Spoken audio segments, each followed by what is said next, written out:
I love how, although the books are simple, they don't fail to introduce the early readers to our culture and the sense of our country. Any book you read, it holds many occasions that immerse blossoming readers into its story through its vivid pictorial imagery and descriptive words. And each year, the nominated books are invariably able to convey compelling and complex concepts and transform them into elementary stories and texts that even children can relate to and empathize with. One of the titles on the 2019 shortlist, the book Red, is one such example. This book takes the horrifying topic of war and reconstructs those very same topics into a picture book that anyone will be able to resonate with. Similarly, the book, The Big Thoughts of Little Love, deals with the disturbing subject of gender stereotypes that continue to be propagated even today. Introducing topics such as these to young children through this whimsical and playful medium fosters a critical and curious mindset that is crucial in empowering a generation which is able to face the harsh realities of the world that we live in today. Now, why don't we watch one of our youngest readers speak about her favorite book from the shortlist? This will be followed by a reel of the books in the early years category, leading into a panel discussion moderated by Sneha Varma, co-founder, Neev Literature Fest, with the authors shortlisted in the category. Book award means to me like you get awards when you really do something good, or someone appreciates your work or your books or your hard work which you did. I like Tata's Pumpkin from the shortlisted book because they all collaborated and each one had a role to play, and the little girl was so kind, giving each piece to everyone, and so kindly she gave. And they all collaborated and made it.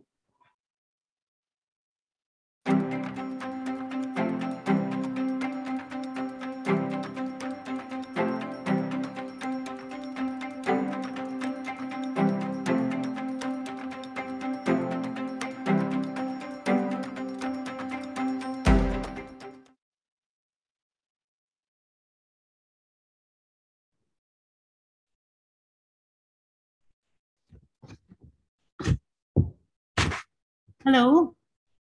Thank you all for tuning in after an enlightening session with none other than Mr. Ruskin Bond. It was so delightful to hear him speak, and I was just thinking I could spend all day sitting at his feet listening to all his stories. Really, the last 45 minutes just didn't do justice to what else we could have got out of him with a lifetime of experience and all the writing that he's done. But we have very little time now, so we're going to dive straight into our early years category. And I'd like to invite Miss Lalita Iyer, who is the author of Tata's Pumpkin. Hi, Lalita. Hi. Thank you for joining us. We have Miss Vinita, who's the author of Amu and the Sparrows. Hi, Vinita. Hi, good. Miss Lavanya Karthik, the author of Cat Come Back. Hey, Lavanya. Hi. Hi. Hi. Happy to be here. Hi. We have Mr. C.G. Salamander, who's the author of Moo Done It. Hi, C.G. Hi. Should I call you C.G.? Yep, you can call me C.G. All right. And we have Sarah H. Paul, who's the author of Cat's Diwali. Hi, Sarah. Hi. So yeah, thank you everyone for tuning in. I'm sure all of you enjoyed the last session. It was absolutely wonderful. And there's so many little things, little nuggets of information that I'm sure the authors would love to take away, like making lists, for example, and observing little things, reading so much, etc. But because we are running short of time, we'll go straight into question one. And I'd like all of you to answer this. What is it being an author for little children, especially the youngest ones who are probably just starting the habit of reading? Do you make an effort to understand your target audience, or do you go back and dive into your own childhood? Do you fill in the gaps and tell stories that you think need to be told because those are the missing links, things that they may not have been exposed to before? I mean, what are you hoping to, or what is your approach when you write for little children? So shall we start with Lalita then? Hi. So I think it's super intimidating to write for little children.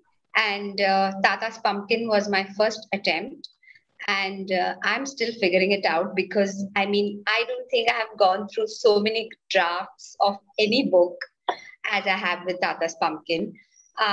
Because there is so much, economy of language and, the balance of the words and pictures and this thing called, show, don't tell, which we keep talking about. But, when it actually comes to practice, as writers, we are so used to our verbal diarrhea. We want to put everything out there, but then we have to hold back. So the restraint that is necessary in writing picture books, for me at least, it was like a huge exercise and a huge learning experience. And I hope to do more, and I hope to figure out the strategy of how all this works, because I'm still a newbie in this. And I hope I've got something right with the first one.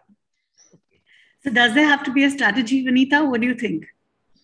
I think that you can't write without putting yourself in the place of your target audience. So if you're writing for really young kids, you have to think from their perspective. And I think, it's really important to be there and to tell stories of beauty for young children, leave them with some kind of lens to look at things, and also a way to show them the world. Not show anything actually, but just turn the lens and also talk about, leave them with a feeling of hope. Right. In some ways fill in the gaps, the missing gaps, right? Yeah. Lavanya, what is it for you? Do you sort of go back to your own childhood? Or what is it? Yeah, actually, yes, I do. I have to say that you really write for the child within you. And the child that you once were, you try to go back and remember what it felt like to be 5 or 6 and dealing with what then felt like monumental problems. Something as small as trying to make a friend, or, trying to get across a busy street, or just as in the case of my book, finding a cat that you kind of frightened away perhaps, and you begin the journey with a lot of anger. And through the course of the book, which is essentially a very, it's humorous verse, but you also, if you look carefully, you realize that what the child is going on is this arc from anger to regret, going back to, a feeling a more mellow mood. And when she finally reaches the end of the book, she is, in a small way, a different person. And I think these are all journeys that mean a lot to each one of us. But I think when you're a child, all of this is amplified much more. And each book is just is an attempt to capture that feeling. Right. That's a nice thought, actually, to amplify what is really going on inside your head, and to be able to let that imagination fly. So yeah, CG, over to you. What is your opinion on this? Why firstly do you write for children, for little children, and what was your experience writing your book? I actually write across all ages, and my experience is very close to Lavanya's. I think what's worked for me is to sort of craft characters that are interesting, and to make just a fun, interesting book that kids can kind of follow along to. Because the thing that I'm scared about most, or most conscious about, is their interest level dropping, and that's always a priority when I write for this age group. Apart from that, it's try to put in as much representation or build a world around the book which kind of resonates with a child of that age, and that's pretty much it, honestly. Okay, Sarah, over to you. I think I don't think I mean, of course, going back into your own childhood is it's a great tool. It's a great mechanism to to get inspired. But I think I really don't put I didn't put so much thought into writing for a child, and I just feel like they're just littler versions of us, and they have the same problems that we do. They sort of want to connect with the world around us the same way we do, and they just have fewer tools too. So I think the key is not to sort of dumb it down and write for kids because they're kids. I think just sort of going with the flow.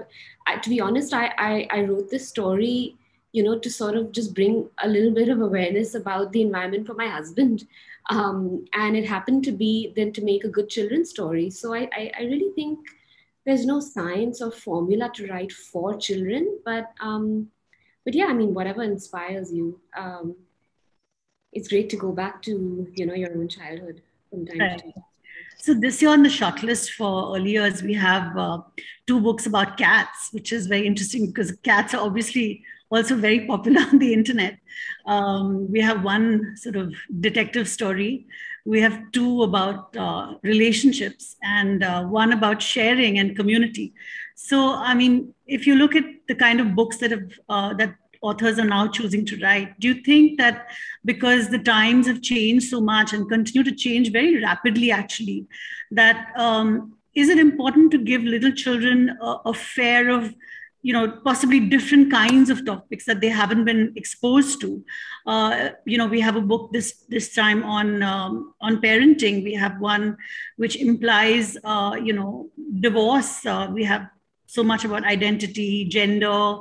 We have now women, children, girl children who are mainly protagonists in a lot of books, which was probably not the case earlier. Talking about race, disparity. So all of that, do you think it's important to bring it into books very early on? Is that something that I'd like to hear what each of you feel about that? Anyone can take this question. Anyone wants to jump in? CG, go for it. Yeah, I can go for it. I have very mixed opinions about this. On the one side, I think books that are overly didactic kind of defeats the purpose and may put a child off reading. So the answer is yes, your question, provided that the book can kind of stand on its own legs and it's going back to it being a fun, nice read that the kid kind of would not drop down. It's just that. Everything else is just layering. Yeah, I agree with CG. I think a layer, something more nuanced, is what makes all the difference. I think with we have so many books that are trying to be woke and trying to sort of talk about topics because they're topical. But I think it's important to not wade into them like head on. Just probably talk about them in a way that that doesn't lose the child's interest. I feel like humor is a great way to do that. Verse is also always great because there's rhythm and there's it's fun to you're learning about, well, not learning, but you're thinking about these things without actually really having to think or taking, you're not really banging the message on the head. So that's what Do you have something to say? Sorry. Yeah, go for it, Lalita. Yeah, I tend to agree. I think, this whole riding the wave or, riding the trend thing does not really work when it comes to children or actually anybody, because I think when you write from an authentic place and you write about something that you care about or that moves you or that you are invested in, that always makes, because ultimately you are the reader of your book, right? You write mainly for yourself, and then if it strikes a chord with other people, I mean, if you are happy with what you've written, it's likely that somebody else may be happy too. So, I mean, it's really funny that with Tata's Pumpkin, I was actually trying to tell the story of my father, who was a farmer and who used to grow stuff in a farm in Jadchapur. And he came home just before the pandemic. I mean, we had to force him to come back because we, suspected that it's going to be bigger than whatever. And the thing is, by the time the book came out, the timing was so surreal because it was actually the time when people were recognizing communities around them. They were talking to their neighbors. They were sharing food. They were doing all these things that we used to do as children, where we didn't have to organize play dates to go to a neighbor's house, where we made, extra sambar and we had someone to give to, or we, something came home to us all the time. So it was actually very weird that it played out like that. But it was never the intention to write a book about community or to write a book about, sharing and, all the things that it's now sort of portrayed as. But the idea was just to write about someone who grows stuff and who, there's always ample produce. And what better thing to do than to share it with your neighbors? That is all where it started. And that's what used to be our preoccupation most of the time, when Appa used to come home laden with vegetables. And the pumpkins were always the toughest thing to because there was so much of it. And, we didn't know what to do. So, yeah. I think sometimes as adults, we sort of over-strategize and overthink things. But when it comes straight from your heart, it always resonates and always finds an audience. And I think that's the beauty about all the books that you've written. So my next question really is, the magic of the early years books and all of the books that you guys have written is that apart from the writing, the illustration are just so spectacular. And now in Indian literature, especially for children, we have such amazing illustrators across the board. So how is this collaboration? I mean, I know that all of you are writers who have collaborated with illustrators to bring life to your books. And I think they are so much a part of what you brought out. So how does that work? I mean, what kind of collaboration, time spent, how much of your thinking do you share? And are you finally happy with what you come out with? What is that process really? Lavanya, let's go. Actually, I have to say that the most successful books are almost never collaborations. I mean, your job, especially with a picture book, your job as a writer is to get out of the way. You put your words down, but it is the illustrator who then steps up and adds all those extra layers. Because with a picture book, it's really the pictures telling the story. It's the illustrations that are, center. And the words, in fact, in the most successful picture books, you don't notice the words. So essentially, it is almost never a collaboration. It is the illustrator is, is a partner in the process. Right. Yeah, I wanted to talk about how this is publishing's best kept secret, that sometimes writers and illustrators don't even meet each other until, for example, a book is empaneled for an award or something like that, and they have to be a joint. But this is what I used to believe happened. And I was surprised that this is not how it works, that, a writer and an illustrator almost never ever collaborate.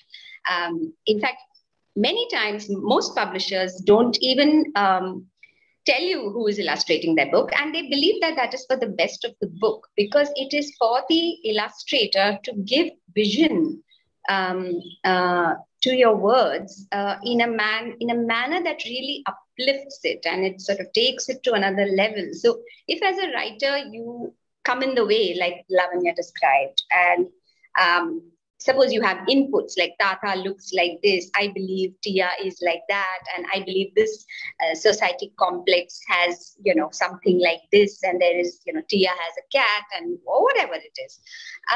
You are actually creating, already creating a lot of constraints for the canvas that is available to an illustrator. So, in an ideal publishing world, a writer finishes writing, the story is edited to its best possible word count, and then the writer steps back and it's the illustrator who takes over. So the whole process is which is why picture books take really long to make, because the writing goes on for a few months or maybe almost a year, and the illustration takes the same amount of time, actually a little more.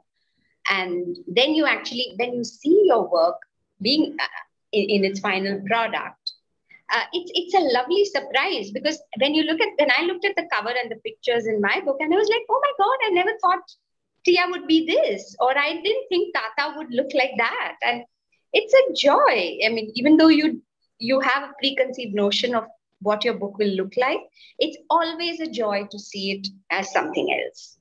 And I mean, I had such a fabulous, gift in having a Proiti Roy to do my book. So it was such a joy.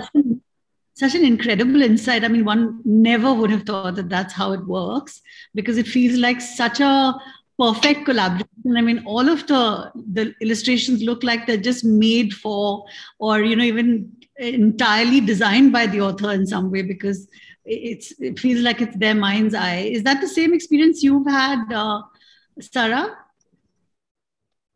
Yeah, for sure. It's like a marriage,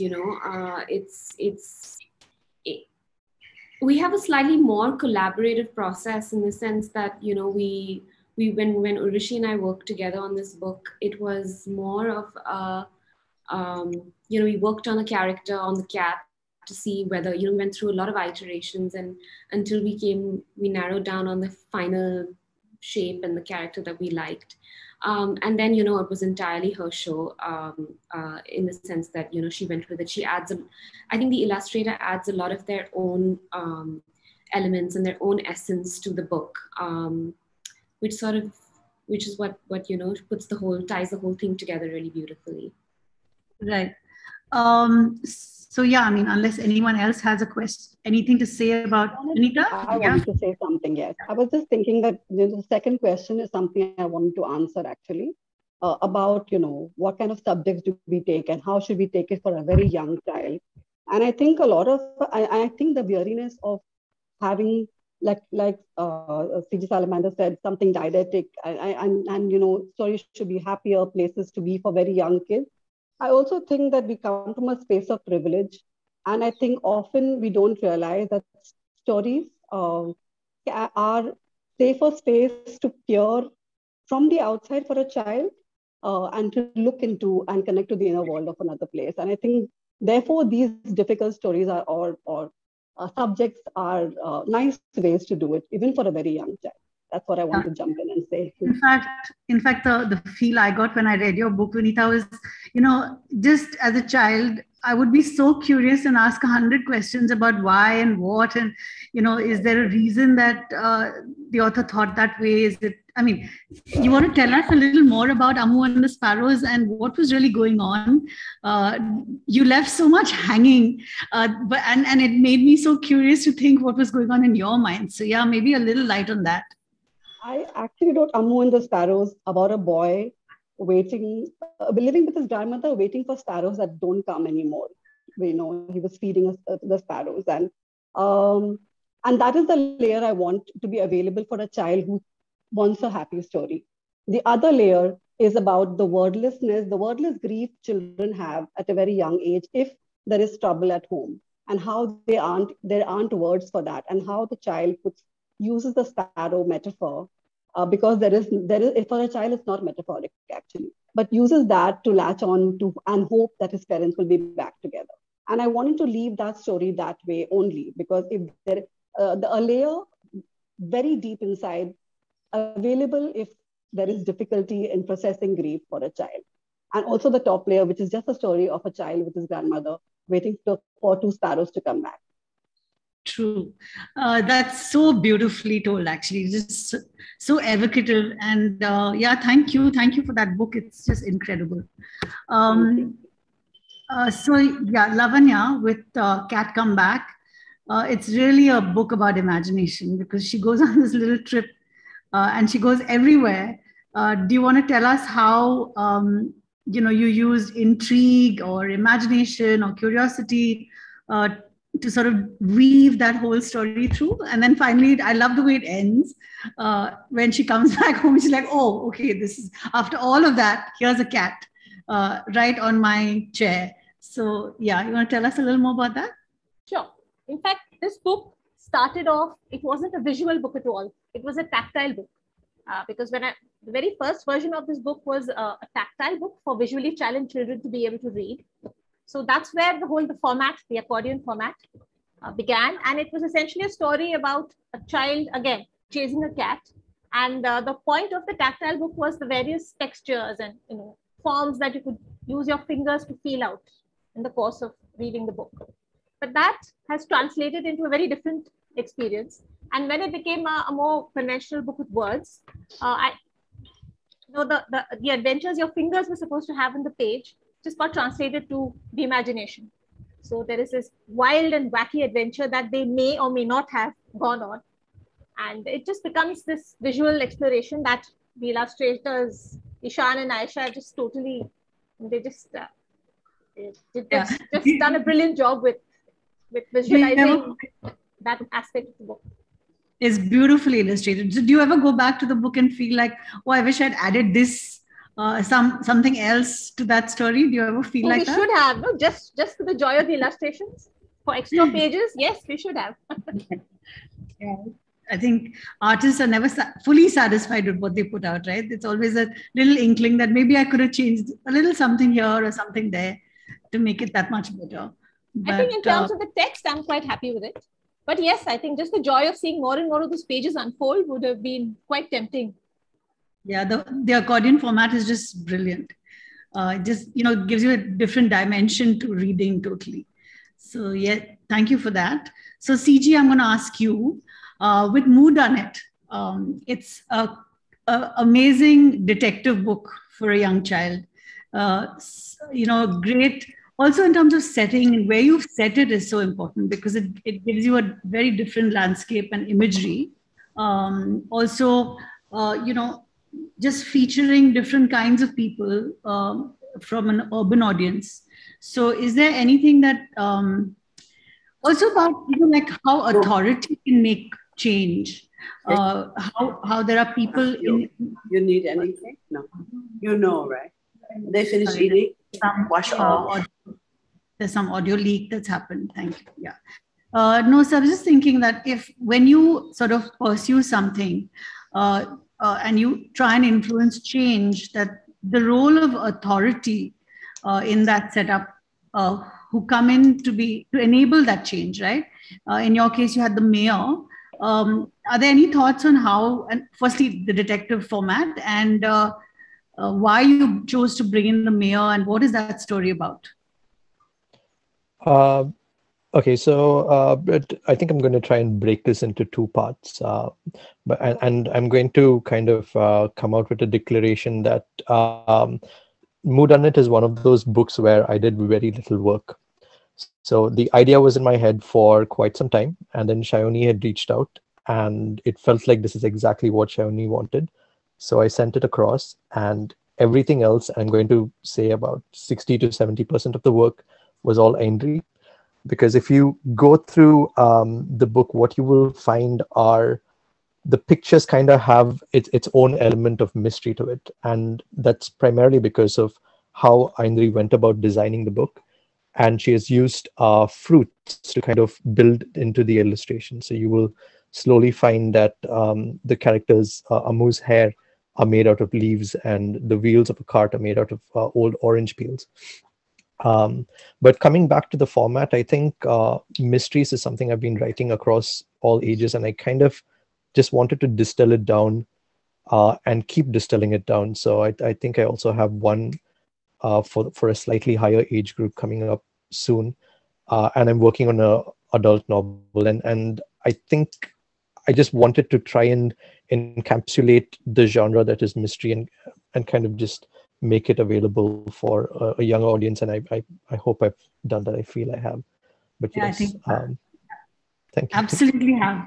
It's a delightful little detective novel. Just to address the role of authority, that was completely, I did not put any thought into it at all, to be completely candid. It just sort of happened, I guess. So okay. Well, he does play a big role there. He's sort of the catalyst for change finally. So, yeah. Yeah. Yes. I don't think we have very much time left, but I'm going to go to Sarah. So Cat's Diwali is, of course, another book about, it's a cat story again, but very, very lovely because, there's so much about our worlds and how selfish we've become that we almost entirely forget what animals are put through. And it's lovely, Sarah, that you've sort of made us, see things with empathy. And perspective is very, very important there. And especially children, I think, naturally sort of understand these things, but as adults, we're so engrossed with our own worlds that we miss out on the little nuances. So do you want to tell us about what, I mean, you said you wrote it for your husband, but you can tell us a little more about your book. Yeah, of course. It's it's a story about of course empathy is one of the main takeaways, but I think also it's about grassroots activism in a way, just sort of we're also so, like you said, so caught up with, we tend to complain about the world around us, but I think one of the key takeaways is letting children know that if there's something you don't like, you can change it. So I think through the story, the cat's sort of bothered by the firecrackers and the noise, and it's also letting them know that we live in this world, and we with other creatures as well, who through our human celebrations we tend to forget about. For those, like you said, when children are already so empathetic at that age, it also kind of brings to light how if you don't like something, how you can the cat sort of writes a note, a letter to the mayor, to take things into her own hands. And I think that's I think that's something interesting for children to see, because we've got some pretty funny responses and some great, like when we did readings with these kids, it was great to see what kind of what things they would like to change around them in their environments. So that was fun to see. And I hope kids enjoy and really take something away from this story. Nice. I think activism is a good thing to introduce to them when they're young, so that they can start taking up so many other things that they can possibly fight in this world and make big changes. Thank you, all of you, for this really enlightening session. We're going to move to the Q&A. But before that, also a big congratulations for being on the shortlist. And I hope, it doesn't matter who the winner is, because I think they're all brilliantly written books and deserve a big award anyway. So thank you. And I think, Karthika, over to you, or anybody else from Neev who will take on the Q&A session. Hello, everyone. I'm Janvi. Thank you, Sneha, and thank you, everyone, for this wonderful panel discussion. I know we're absolutely out of time, but there is one question and sort of a comment that I do want to share with all of you, which has come from Rahman Ramzan, who said, I want to ask that from where you get such good content that is so inspiring to all children? Where does it all come from? I think it's also a comment and is also a question together, and it's a nice way to anyone can answer this, and we would end this panel with it so that we move seamlessly to the next one. I think you just keep talking to each other, and you keep listening to your own voices, and you observe and you eavesdrop when other people are saying something, and you make notes, lots of notes.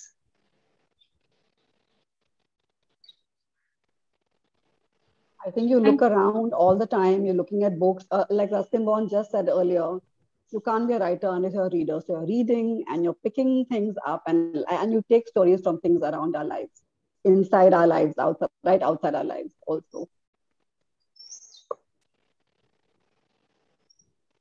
Thank you.